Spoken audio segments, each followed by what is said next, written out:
Alexander the Great, a name synonymous with conquest and empire, reshaped the ancient world in a mere 13 years.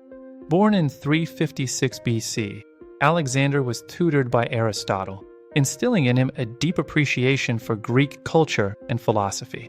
His father, King Philip II of Macedon, was a brilliant military strategist who unified Greece and laid the groundwork for Alexander's future campaigns.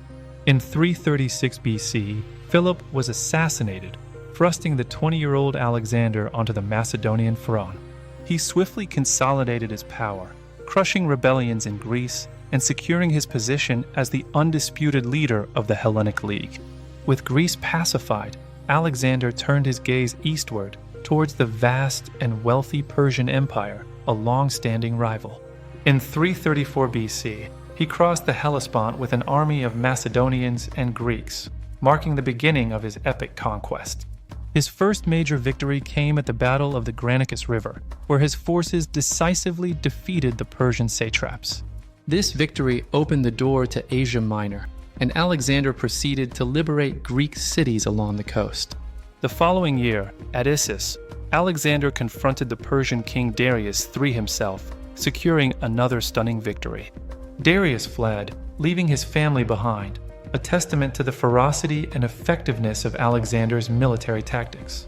Alexander then marched south, conquering Syria and Phoenicia, including the formidable siege of the island city of Tyre.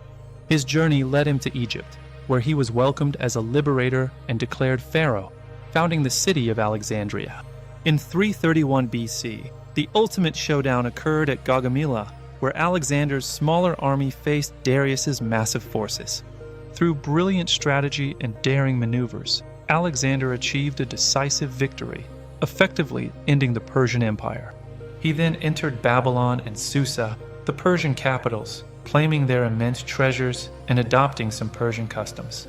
Alexander continued his eastward expansion into Bactria and Sogdiana, facing fierce resistance in Central Asia. His marriage to Roxanne, a Bactrian princess, was a strategic move to integrate his empire and foster loyalty.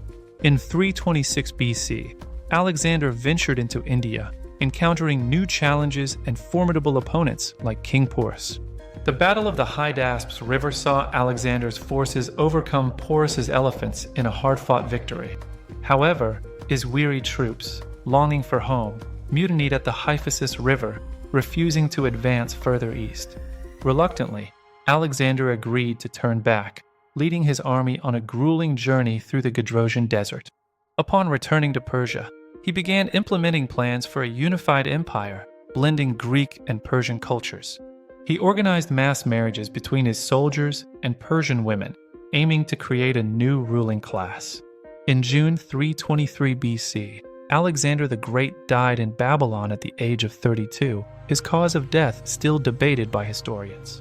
His sudden death left a power vacuum, leading to decades of conflict among his generals, known as the Diadochi.